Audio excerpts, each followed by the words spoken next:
This is Comic Picks by the Glick. Hey, I'm your host, Jason Glick. Hey, Jason Glick, back from Comic Con. Yes, and it was a thing. It's like, and you'll be reading my thoughts on it on Friday. It's like, it's like it was like I had fun. There were good times, there were bad times. Well, honestly, like the bad times weren't all that bad, but it's like the good times were really good. The bad times were it's like, oh man, it's like Dark Horse. I expected better from you. So there you go. But as far as tonight's podcast goes, well, this is like decidedly out of season, but it's like this is me going through and clearing out my it's like my digital comics backlog, and finally, well, not really finally, but because like they finally offered a deal on the last of Bendis's Guardians of the Galaxy. It's like I finally took them up on it. So yeah, arguably this should have been done back in May when Guardians of the Galaxy 2 came out, which was pretty great. But my thoughts on like the entirety of Bendis's run on the series, well, the whole reason like he was on the series to begin with was because in advance of the movies, like Marvel wanted to put their A-list creators like on their cosmic titles. So this is why he had Bendis and Steve McNiven doing the first couple of issues of Guardians of the Galaxy, and why you had Jeff Loeb and Ed McGuinness on the first volume of Nova, before it was relaunched successively. But Bendis's Guardians of the Galaxy has, it's like it obviously was given the mandate of hey, taking the characters from the movie, Star Lord, Peter Quill, Rocket Raccoon, Drax the Destroyer, Gamora, the most dangerous woman in the galaxy, Groot, and putting them on a team together. But Bendis also put Tony Stark on there as well because hey, it's like just to give them that added extra bit of marketability, as far like comic fans as well. So it's like from the now I've written up most of the I've written up like every volume of the it's like of Bendis's first run of Guardians of the Galaxy, and the first volume of like the New Guard, like post Secret Wars. It's like, and like going back and looking at my what I've written about them, it's like I really don't want to correct myself because Bendis, it's like as far as like doing a like a single volume, like focusing on like individual stories, he's fine. But as far as producing a solid through line for the for his Guardians run, not so much. It's in fact it's been pretty bad, to be honest. So because if you're looking at any solid through line for Bendis' run, it's about how you've got this like cabal, like managing the galaxy. I mean, you guys like Gladiator of the Shi'ar, Freya of Asgardia, Annihilus of the Annihilation Wave, the Brood Queen, Kree Supreme Intelligence. It's like, and it starts out with them, saying, "Hey, you know what? Earth fucks up everything for everyone. So why don't we just leave this alone and be done with it?"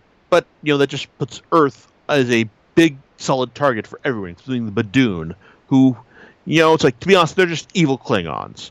It's like, I mean, Klingons, actually have a, even though they're presented as the antagonists more often than not in Star Wars stories, fuck me, Star Trek stories, god damn it, I have to turn my nerd badge now. Anyway, but with the Klingons, have to, like even if they are the antagonists more often than not in Star Trek stories, they've at least got the like the development and like over years and years of stories told about them in the various Star Trek series and whatnot to be like at least have like reasons behind their actions.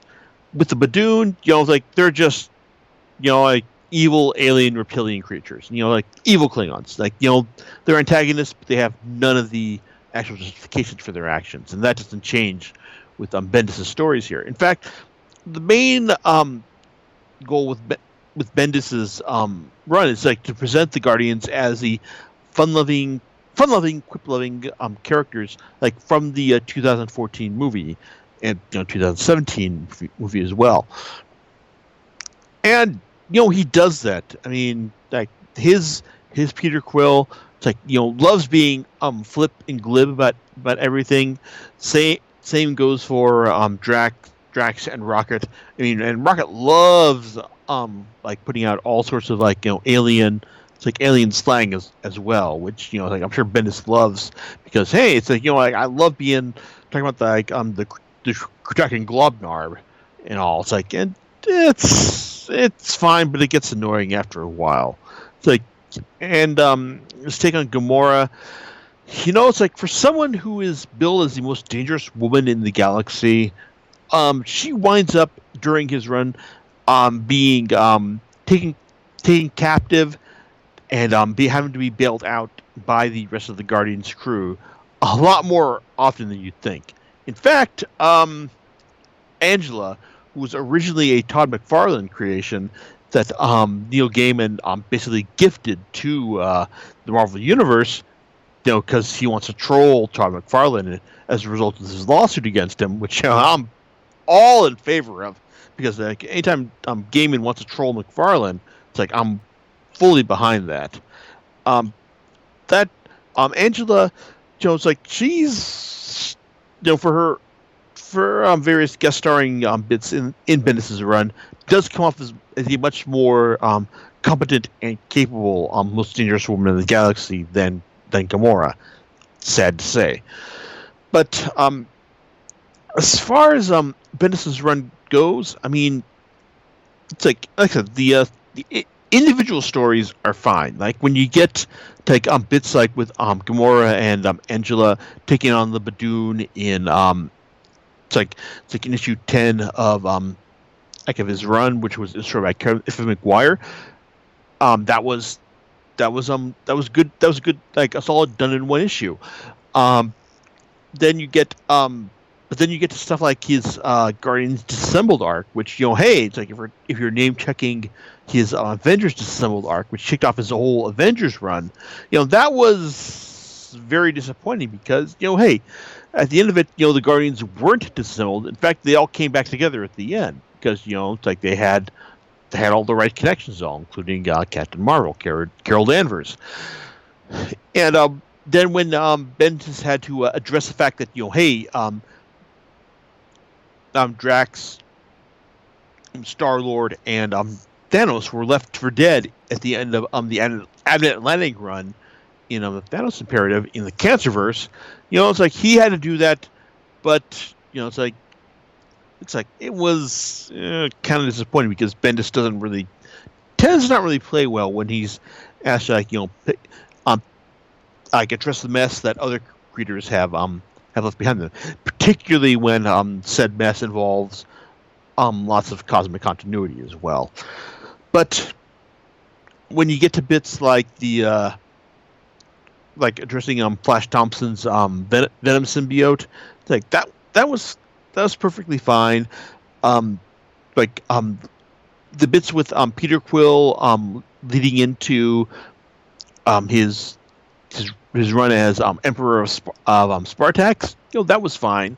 And in the back half, the New Guard run, which is like post Secret Wars, with like having the crew do a rescue run on one of the Badoon concentration camp planet, that was fine.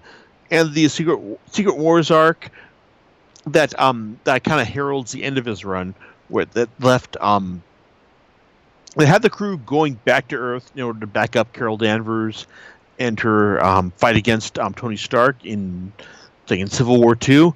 It's like it left the group splintered after Quill didn't tell the rest of them that Thanos was on Earth, and Gamora was pissed about that because her whole defining characteristic for most of his run was that hey, it's like she wants to kill Thanos because like he's done nothing but bad shit over his run in the galaxy. But then when she finally confronts him at the end of Bendis's run, she agrees, hey, like you're just the way you are right now, you're just kind of pathetic. So I'm not going to kill you. It's decidedly anticlimactic. In fact, like the final volume, it's all right. It's like in the sense that it's like we get a nice story. Writing the Thing, who had been a member of the Guardians, in this new Guard run post Secret Wars, because hey, the Fantastic Four is moribund because because of reasons. Because it's like Fox owns the rights to it, and Marvel president Ike Perlmutter isn't going to give Fox any promotion for them, like till like he gets the rights back to them. So there you go. But it's like he gets a Thing gets the stories, writing him off into Bendis's infamous Iron Man run. Then you get a story setting up Groot as kind of a thing, as a nice kid story, which kind of works, except for when you get the like the 10-year-old kid delivering adult level dialogue, which just takes you right out of the story right there. And then you've got like Gamora going off on her own to try and take out Thanos, and just running up against Carol Danvers' cleverness, which doesn't work out. And then the final story, which would have worked pretty well, because it's basically a Thanos takes on the Earth story. But hey, funny how that works is that Jonathan Hickman did a much better Thanos takes on the Earth story in Infinity, which Bendis tied into. As a final storyline, this Thanos against the Earth story works all right, but as far as providing a nice sense of closure for Bendis's run, it's like I'll take what I can get. I mean, Bendis's run works really well in isolation. If you take each of the individual stories he's done, it's like by themselves, and don't look for his entire run as providing any kind of continuity. In fact, much in the same way as his various X-Men runs did. So, it's like not well. Okay, there were some parts that were truly terrible, like the crossover with All New X-Men, which basically asked you to assume that that Gladiator was a complete asshole compared to how he's been portrayed in other comics and how he's portrayed in Infinity as well. So you got that. But like I said, if you're looking at it in isolation, if you want to take it in individual story arcs, it's fine. It's like if you're looking for a nice, cohesive, overarching story that Bendis has done before in his in at least in Avengers and his Daredevil runs, or even like his multiple takes on Ultimate Spider-Man, it's like it doesn't work on that level. But I guess it's like if you want, as far as like just offering a decent take on dragging the Guardians of the Galaxy into the present tense, making them line up with the glib, funny Marvel Comics the Marvel movies versions, then it's like it works well enough, just as long as you take them in isolation. That being said, it's like if you liked the movies, which one of these volumes would I recommend to you? I really can't think of one, honestly. It's like if you want a good Guardians of the Galaxy story,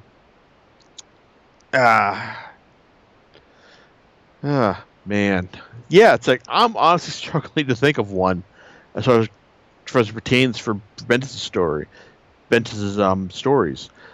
It's like I don't know. I guess go reread Infinity for all I care. That was a good cosmic story, but it had nothing to do with Bendis's run, except for the 2 issues he did with Francesco Francavilla, the Guardians trying to get back onto the peak in order to allow the rest of the Avengers that were out in space back onto Earth. So there you go, which can be found in Guardians of the Galaxy Volume 2, Angela.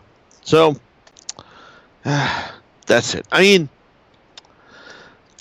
and next up though is Jerry Dugan's take on the characters, which it's like after Dugan showed that he's not nearly as good at writing Deadpool without Brian Posehn, I'm really not interested in checking out his take on the Guardians.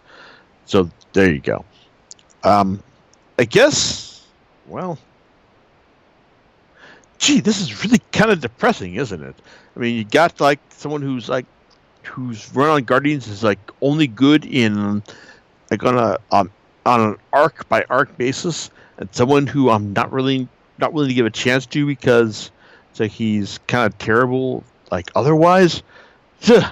God, this is depressing. John, I guess, do you have anything that can like break me out of this malaise, that can like send us off on a positive note, if anything? Well, I went to the Guardians of the Galaxy ride at Disneyland, and it was fun. So I have nothing else to say. This sounds like an entire pass. I mean, there's did they give you a comic when you were no, unfortunately, but there were some opportunities for us, and I think the next time if they do anything Marvel related, we should probably head over there and see if we can't and find out if we can't be a part of the action, as it were, because when they opened that ride, they invited bloggers and podcasters over. So yeah, I think that sounds like a nice, good plan, especially since I now remember there was they actually made a comic about the ride that was written by Christopher Hastings, who has done Dr. McNinja, Deadpool, and Gwenpool as well. So I probably wouldn't mind checking that out at some point. But yeah, it's like next time they give us a chance to check out that Guardians ride, we should do that. Yeah, I'm just saying it was a positive experience for me, and I thought that you wanted to end on a positive note. So yes, it's so entertaining, and the animatronic that is the Rocket Raccoon animatronic is awesome. Anyway. Sweet. Thanks a lot, John. You're welcome. You're welcome. So what do you have for us next time? Barring any crazy shipping mishaps, I'm probably going to be talking about a manga series that had a nice 6-volume run, but actually lasted for 8 volumes. Wolfsmund by Mitsuhisa Kuji. And if you hear this and you think, wow, I have not heard of this series ever, then you're not alone. All right. We'll catch you next time on Comic Picks by the Glick. Right. Laters. Bye.